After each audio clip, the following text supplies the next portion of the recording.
Welcome to STRATA Originals podcast. Our next guest is in a recession-proof business.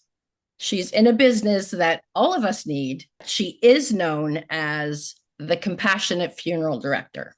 So I'd like to welcome Pat Myers. Pat, welcome. I have to admit, I've never interviewed anybody in your profession before. Oh, good morning, Leanna. It's a pleasure to be on your show this morning. Yes, this is an odd topic. People most of the time don't want to talk about it, but we need to. So thank you for having me here today. You're very welcome. I'm excited to get started because you actually have two books that people can buy on Amazon, bestsellers. One of them is Embracing the Teardrops, your exclusive step-by-step guide to planning a funeral. Okay. Yeah, the second book is your exclusive end-of-life planning guide. Right. Okay. So that's where you're going to do it for your family. Yeah, exactly. Pat, what drove you to write these books? Well, Leanna, I've been in funeral service for about 3 decades now, and I've seen that when family comes in to make funeral arrangements for their loved one, they really don't know what to do. So that's what sparked me to write the very first book, to give them a step-by-step guide on how to plan a funeral. They need to know, little things like knowing information about your loved one that need to be put on a death certificate, like your mother's maiden name or the date of birth.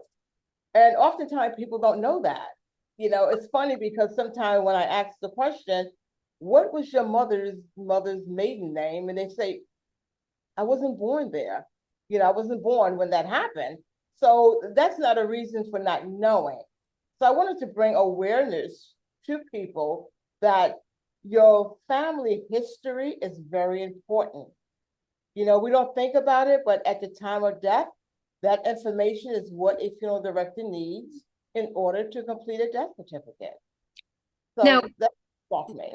Would you not need that before you, or no? Not necessarily. The death certificate, because when the coroner comes in to pronounce the person dead, they just pretty much telling you, they died at this time, and they will provide a cause of death.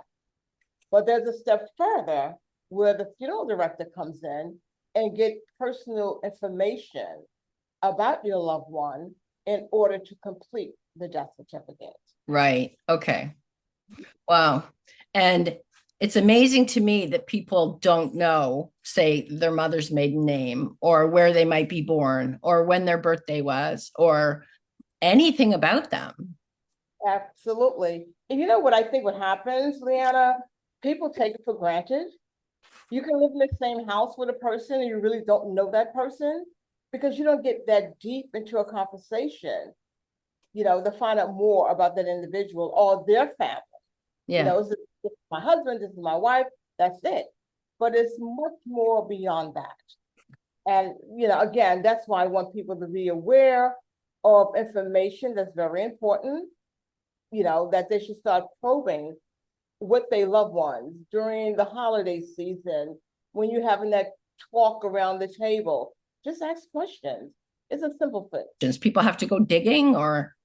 Yes, they wind up calling some other family members, aunt or uncle, to say, hey, what was grandma's maiden name? Hopefully that person is alive. They can give you that kind of information. If they can't get it, then I just have to put unknown. We have to put something. So I tell folks, you're not like an unknown individual. You're somebody special. So dig into that family history and get the information that's needed, because it can be passed on from you, your children, your children. That's the family history. Yeah. So that's what prompted the first book, was really years and years of people coming in and just not even being in, I guess, a state of shock, probably some of them, and just not even comprehending maybe what you're saying to them. Right. And they really didn't know what to do. They come in, they don't know what questions to ask. So when they come into the funeral home, they are putting their trust into a funeral director to help to guide them along the way. And I just felt that people need to get this information before that time. Have a little knowledge, know what you're walking into, you know? It's just like, for instance, if you're buying a car, what do? You Google or you try to find out information about that particular car, right? Yeah. Yeah. So I feel the same thing when it comes to funeral planning. You should have a little insight about what you're about to walk into. And then you allow the funeral director to guide you along the way and help you to plan the type of service that you want for your loved one. Do you have any sort of odd stories from the planning that really made you say, I really need to get this all down? Yes, I've had a situation where a family came in to make funeral arrangement for their dad. And we're going through all the different steps and options of the type of service that they would want. And at the end of the conference, when it came to the finance, they had a life insurance policy.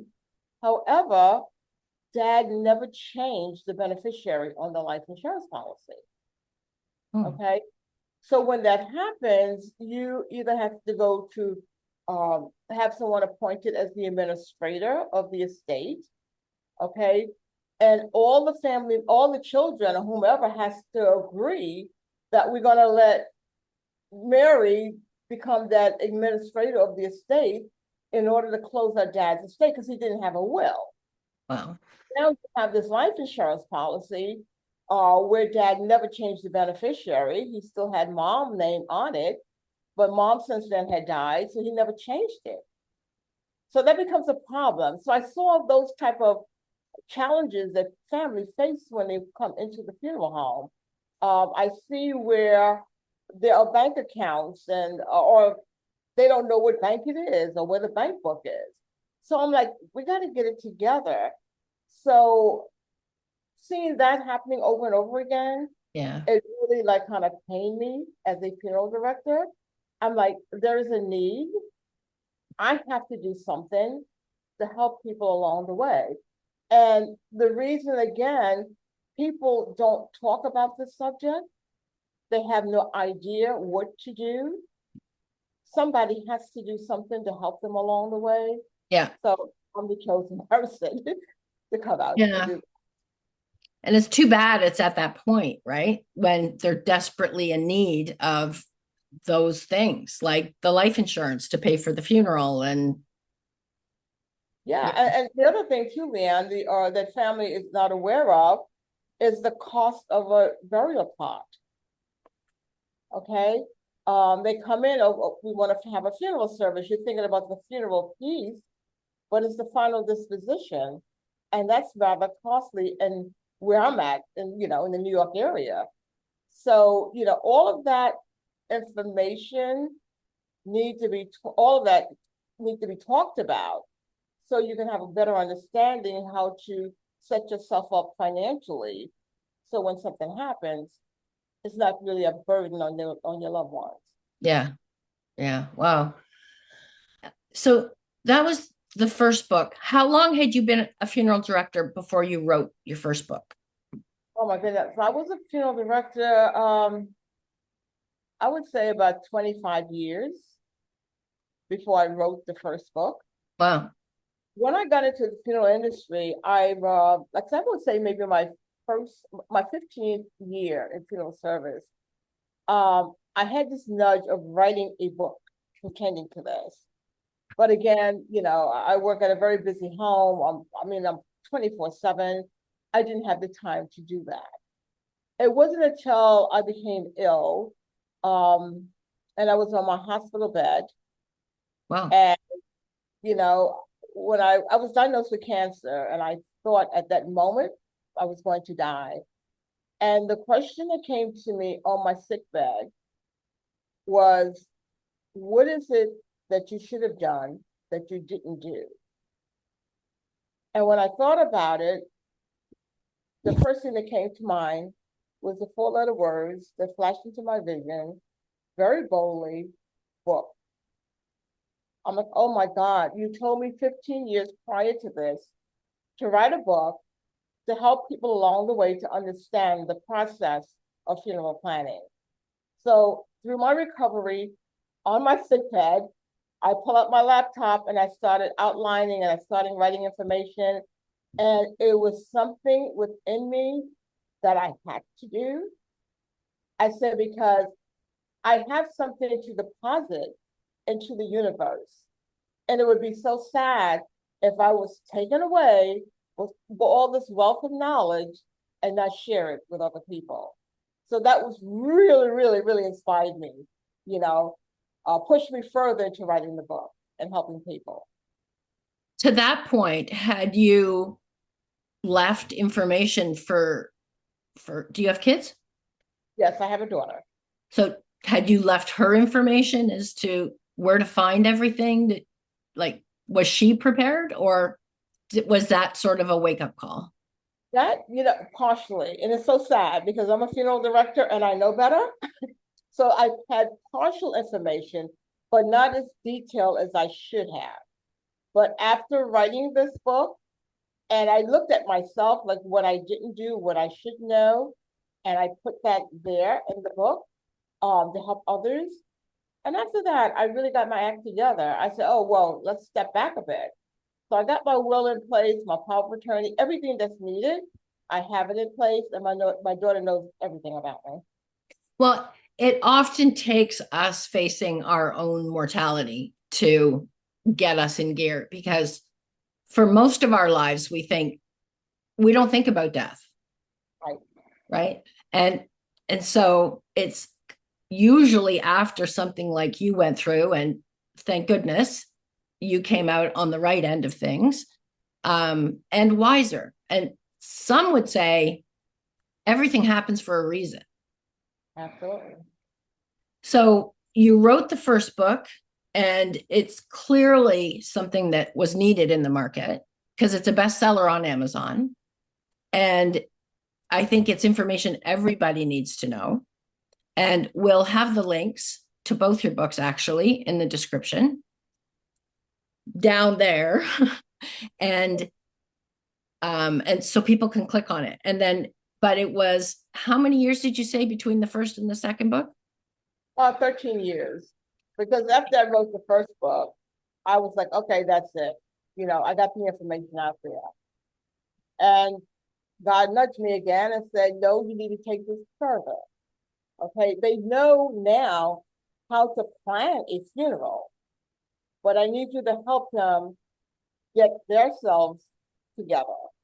So my second book is titled Your Exclusive End of Life Planning Guide. And that takes you from the beginning, where you can write your life story, pretty much what your dad had done with you guys. You had the reporter, and then, you got some information about him. So this book is taking you to that level. It's all about you now. Tell your family more information about you, what needs to be done, from you growing up as a little girl, a boy, your school, and your work experience, paint the picture for them. So when they have your service, they can have, it's like a storytelling. You have a story, and your story is unique. For an example, Leanna, I have a girlfriend. I've known her for years. And when I was writing this book, I started pointing out some things with her. And she shared with me, she said, I love flying. I took flying lessons. And I never knew that. And some of her family never knew that. And I said, what a piece to put into your story, because now people are getting to know more about you. So it's about that. It's also, I took it as far as at your funeral, how do you want to be dressed? What kind of clothing you want to wear? What type of music? Is there particular colors that you want? Because today, funerals are getting more and more creative. People are getting more into color schemes. It's not just the traditional black. Right. I've done many services where I've done themed funerals. Okay. For Wow. instance, there was a young lady whose mother died.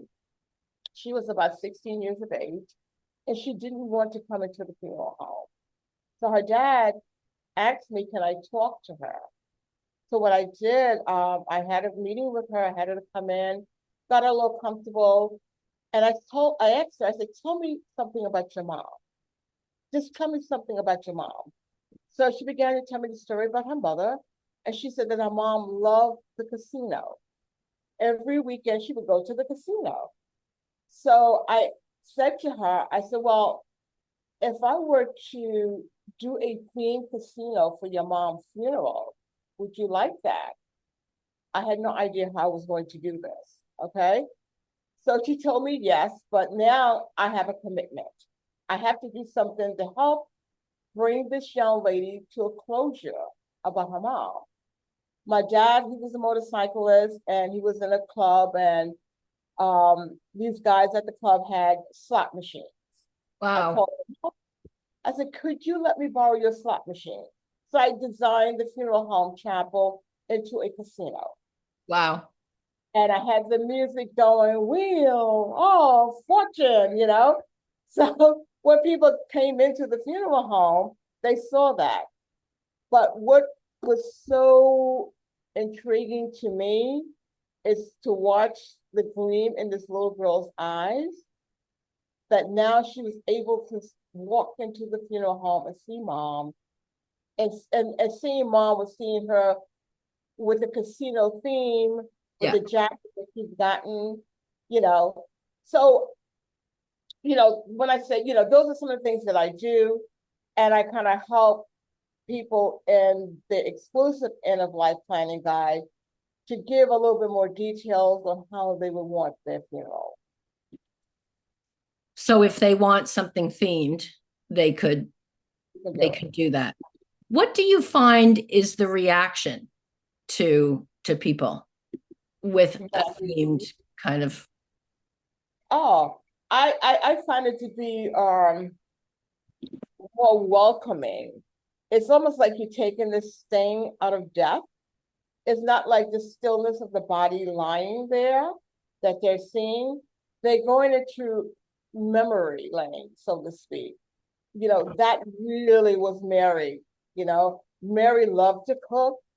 So look at her a mitten or what have you, or whatever she does in the kitchen, the rolling pin. That was her. So then you get people to start talking about the person's life instead of just sitting there looking at the stillness. The part that I feel is very discomforting for people. You're just staring at a dead body. But what you're there for is to celebrate that person's life. Yeah. And that's what we do. In music, when we give our eulogy, let's just celebrate. Because I always feel and believe no matter what a person has done in their life, it was a life well lived. For whatever degree we want to take it, it's a life well lived. So we should celebrate. It's interesting. Do you find that people's perspective on the funeral differs depending on their background, religion, cultural take on death? Yes, of course. There are some people or some religions, some, groups or what have you, who believe that, we don't need a long days of this mourning or what have you the case. There's others that feel that we need a week or longer to mourn someone's death. But I think religion plays a very important part of it, and what a person's belief is. So yes, whatever they need to do to bring this to a closure and they can move on, I highly recommend do it, whatever it is. Yeah. Yeah. Because the challenge we ran into with my dad was we knew he wanted to be cremated, and he'd said he didn't want any service. But I kind of trumped his decision because I thought the celebration of life is for us, not about him. And he had so many people that would, wanted to come and pay their respects. And so I treated it as a celebration of life. Like the funeral, I still had a Catholic priest, but do the service, but he was kind of a cool priest. And so he was okay. And like a lot of funny things happened when I was up doing the eulogy. And you could see people at first were a little bit, they weren't sure whether they should laugh or not, because it's being Ukrainian, it usually funerals are a very scary and serious deal. So I think that people, kind of depending on their background, may need to understand that it's okay. It's whatever the wishes are of the person. Sorry, this is Lola, and she's being very fussy. So, do you find that more people are having closed caskets or open caskets? And I'm only asking, maybe it's more of a curiosity, but um, I'm just finding that a lot of people are having it. I'm hearing more people say, I don't want my casket open. I want it closed. Like, I don't want people looking at me after I'm gone, kind of thing. So I just wondered if over the years you've seen sort of a trend, or is it half and half? Like, what is it? No, people are still having open casket. There's a slight difference. And when people raise that question or say that I don't want my casket to be open, I want it closed. Me as a funeral director, I probe a little further because I say to them, like, this is what you want. But as you just mentioned, the funeral is for the living and not for the dead. So your loved one might need that closure by looking at you one more time. So tell me the reason why you don't want your casket open. And most of the time, they really don't have a real reason, except I don't want people to look down on me. Okay. And then I just, then I would say to them, fine, I understand that. But your immediate family needs closure. If they choose that they don't want to, then that's one thing. But I always suggest to them, this is the last and final time. You don't want any regrets later on, like, oh my God, I wish I had seen mom for the last time, you know? So, and sometimes when family come in to make arrangements for their loved one, they would say to me, I don't want the casket open. That's what she wanted. She doesn't want the casket open. Or the way she looked in the hospital, we don't want people to see her like that now. And I would say to them, okay, fine, I honor your request, but allow me to prepare your loved one. After I prepare her, you come in, you take a look. If you still decide that you want a closed casket, then so be it. I would tell you 98% of the time when they come in and take a look, they are so elated on how the person looked that they would say, you know what, we're going to keep it open. And everybody's come in and they're like, oh my God, she looks so good, or he looks so good. Oh my God, you did a wonderful job. But again, my job, my responsibility is to help people with the closure aspect when it comes to funeral service. Because we hear what other people say, and one size does not fit all when it comes to this. Each individual is different. Every family is different. And everybody closure is different when it comes to death. So True, yeah. Yeah. I mean, I know that always at any time I've had a death in the family, I think 90% of the time it's been closed, but the family always have an hour prior to the visitation with the casket open to say goodbye, and in some cases see that they're gone, and it truly is their shell. And so I think that's definitely important for the family. And I think it's interesting for people to think about those things, what you just said, not knowing sort of the psychology behind it, of, having them prepared and ready to go, and so that you have the option of changing your mind at the last minute. Absolutely. Because none of us know how we're going to feel when someone No, close to us passes away. not at all.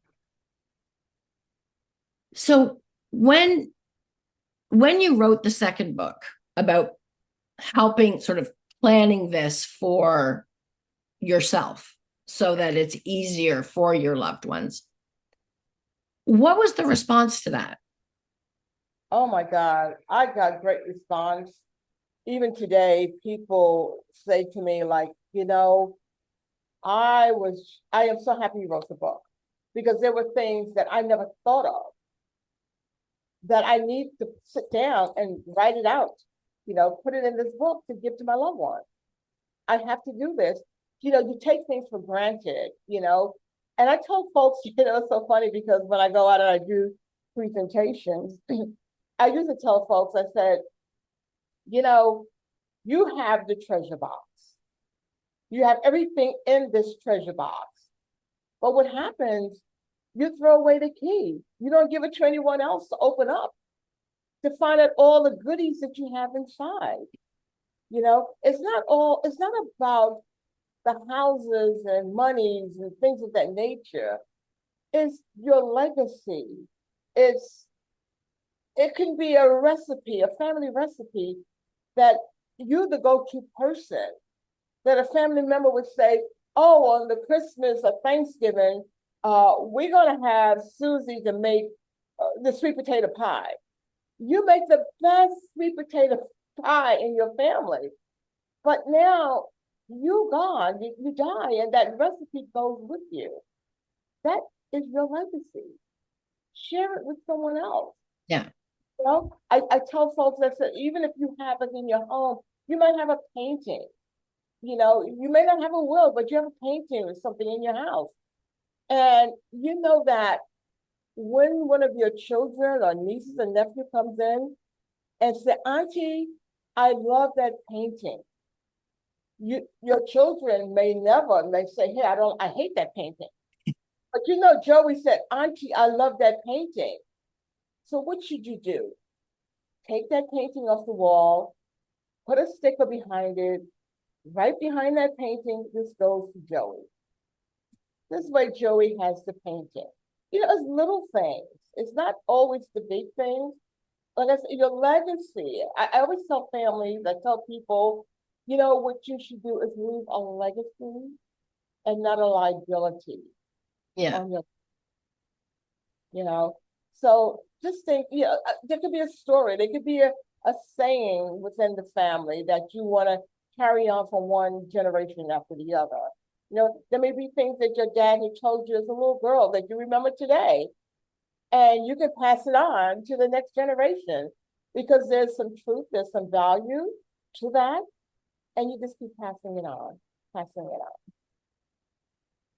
Yeah. And I would say, given my experience and what happened to me, is record your parents and your grandparents and get their story in your own words, Yeah. because nobody tells it like they do. And preferably do it before they start to lose their memory. Exactly. Exactly. And you're gonna have fun with it. You're really gonna have fun with this thing. Like I said, you have to, if you're around the dining table, the dinner table during the holidays, because that's when most of the family members come together, Yeah. you know, and you start asking questions and you go from one to the other, especially the older ones in the group, that they can start telling you something about that family. Oh my God. I mean, it's the history. It's just so it's just so great to me. It is. It is. And it's our roots too. It's like where, and most of us, I don't know, if people are like me, there was so much I didn't realize, like about the struggle when my grandmother came over as an orphan, and, how they were giving out plots of land and, how they actually did that. And it was fascinating to me. And I never, I don't know how old I was when my dad passed. I think I was maybe 38 or 40. And it was just amazing to me that I'd gone through my whole life and not really known that whole part of him, like why we moved to Canada and why we moved or why they moved to, the prairies in the middle of nowhere back then.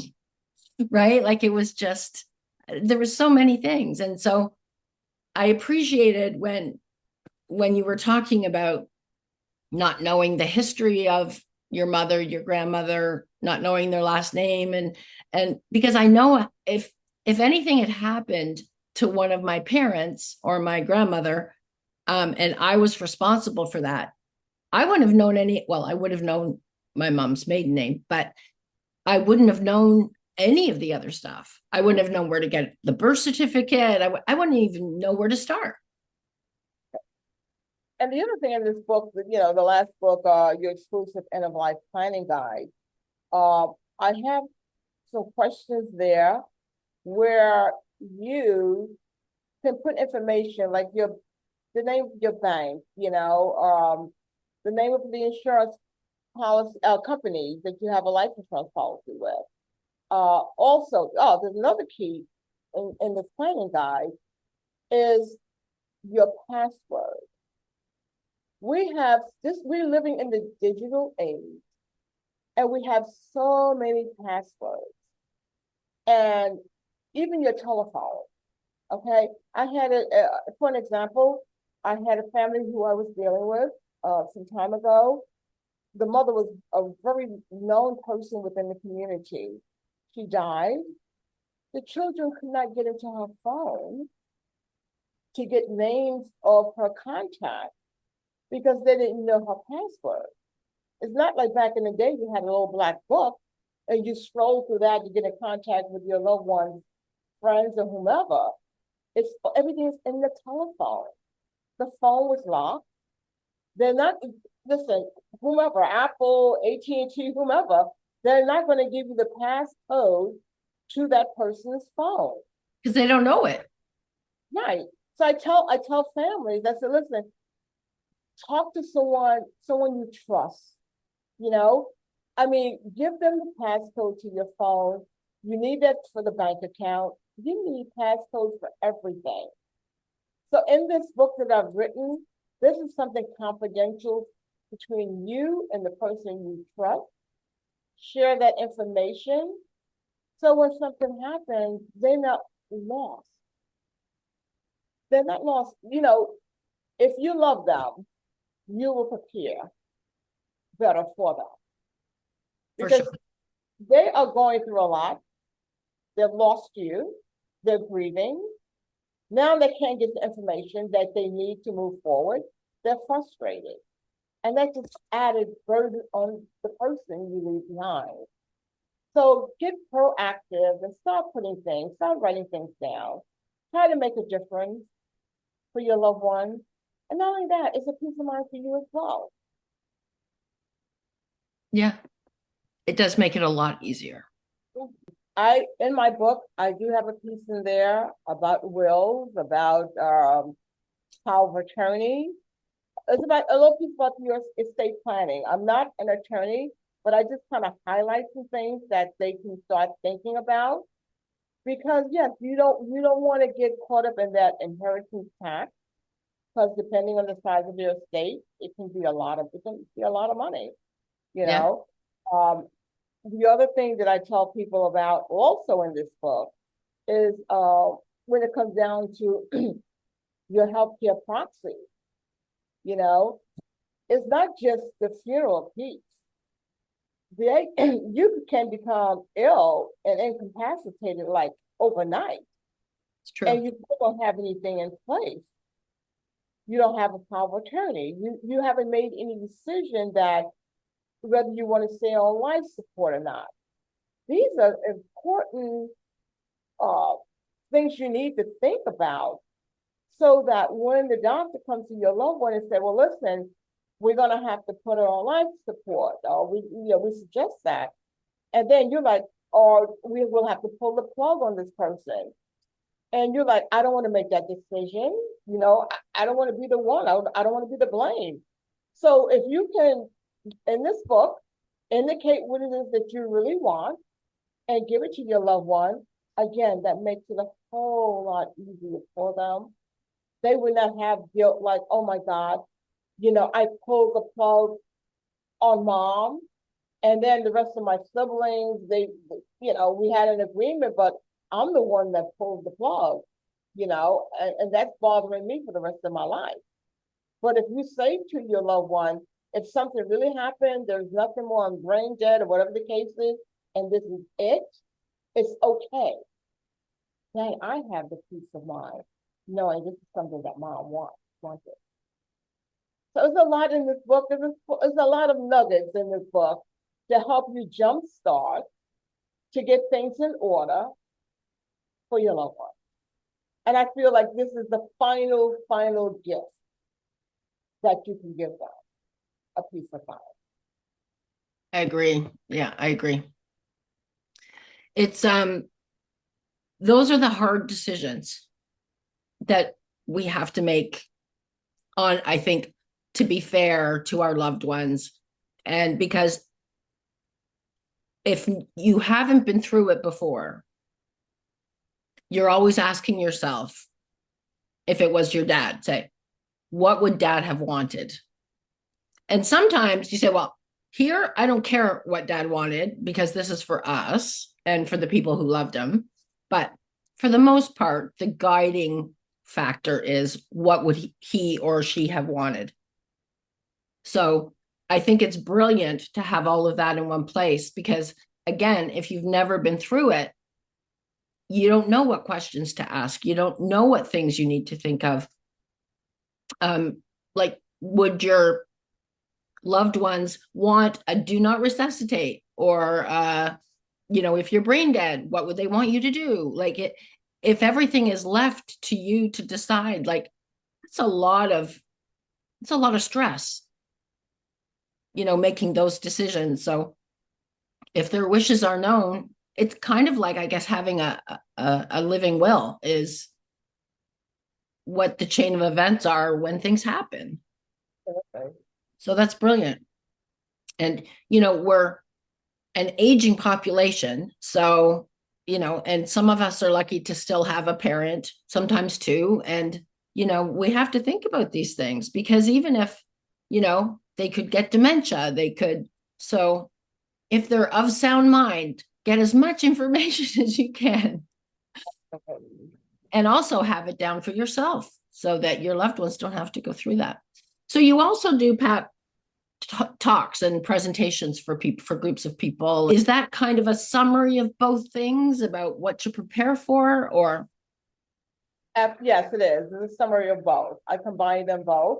I tell them first, simple step of planning a funeral uh, before the time comes and what to expect. And then I take them into your exclusive end of life planning guide, how they should start documenting things so that their loved one would have that in place when something happens. So I combine the two. Yeah. I think that everybody should go check out both your books because they're very helpful in awareness. And it may not be a real seasonal Christmas kind of thing to think about right now, but it's important to do it when your brain is relaxed and you're relaxing and you're not stressed out, and because there's things you have to think through. Absolutely. I agree wholeheartedly. Because, everybody has a story. Your story may not hit the silver screen of the movies or Hollywood, but you have a story right in your community. You have a story right within your family. You have a story. Yeah. So tell your story because your story can possibly help someone else along the way. Exactly. Tell And your story. it's your story that actually forms your perspectives, and it will at the very least give people a better understanding of why you react the way you do to things, or what, how they can be enlightened by some things, whatever mistakes I've made, someone else can learn from. So I think it's an amazing point to start for planning something that we're all going to have to face at some time or another. And the one thing that I've discovered in some of the stories, people say obituary, eulogy. I just love your life story, because it's about your life. And when I read some of the stories that come through, I don't know the person, but you find out that they had hidden talent that people really never knew. You know what I'm saying? And you say, oh my God, this person could have done or been so much greater around their circle of people, or helped some young kids along the way. You Yeah. follow me? So I just love hearing other people's stories. I love So it. can you just quickly give me one example of someone who had hid a hidden talent that they Yeah. discovered? Well, I mean, I gave it to you early on about my girlfriend, who took flying lessons.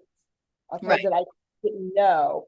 And then I discovered later on, she also loved designing flowers. Okay.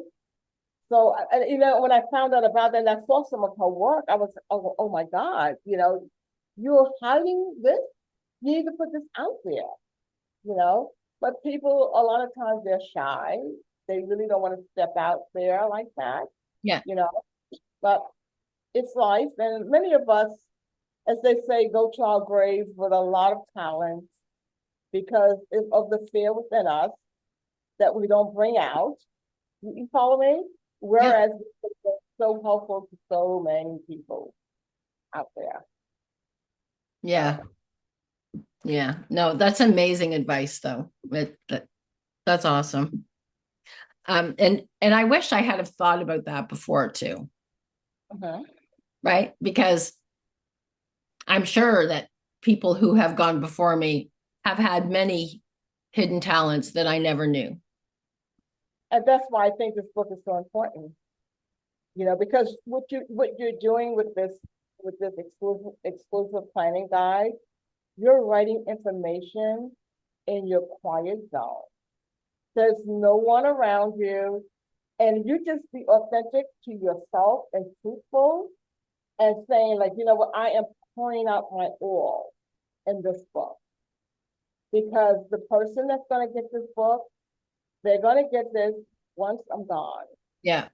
And the roadmap is clearly laid out for them, and they'll find out more and more information about me. If I don't want to share that with anyone now, at least they'll know more about me. Yeah. Do you find that there's a certain point where um like there's an age gap where we can Google anyone and find out a ton about them, and then that's the other set that you Google their name, you find nothing. Yes, with social media today, um, as you just mentioned, yes, you can Google to find so much about other people. I think in the silent generation, um, you're not going to find much of anything about those folks, I agree. Yeah. but that's the group of people that has some of the greatest wisdom. You know what I'm saying? Oh, yeah. Uh, And the greatest that, stories. yeah, that they can really, really, really help the next generation. But again, they're silent, they're quiet, they don't say much. So you got to kind of keep probing, to try to get them to talk. Yeah. Yeah. That's your next book. Put a call out for silent generation people. Tell your story. Yes, yes. Collect the stories because you're a great writer as well. So I think that the people of New York are very fortunate to have you help them at the funeral home that you're at. And I thank you for the books and making it available to everybody so we can start to think about these things. And just to give some people some insight, maybe into another part of your personality, I just have one last question. I call it an icebreaker question. So sometimes I ask it at the beginning, but I like to ask it at the end. If you had your own late night talk show, who would be your first guest, dead or alive? Oh my goodness. Who's that one person that you would want to interview? Even if they are a celebrity, Oh, yeah. I would say Oprah Winfrey. I knew you were going to say that. You know why? Because that would be mine too. I would interview Oprah Yeah. as my if I had as my first guest on a late night talk show. It would be Oprah. Yeah. So because she is sort of the gold standard for what she's built. Yeah. She will be the first, and my second will be Anderson Cooper. And the reason Anderson Cooper is because, he has this whole series on grief. Yeah. And I think he kind of really relates, what I'm saying, on what I'm doing and what he has experienced. Oprah, on the other hand, she lost loved ones as well. But just having that type of on the couch type of conversation. Yeah. I think those are two really great guests. Yeah. Have them on the same show, have them on your premiere show. And yeah, just have them there. Pat, thank you so much for taking the time to talk to me. It was, again, people can get the information below. Okay, Pat, take care. Thank you. Bye-bye.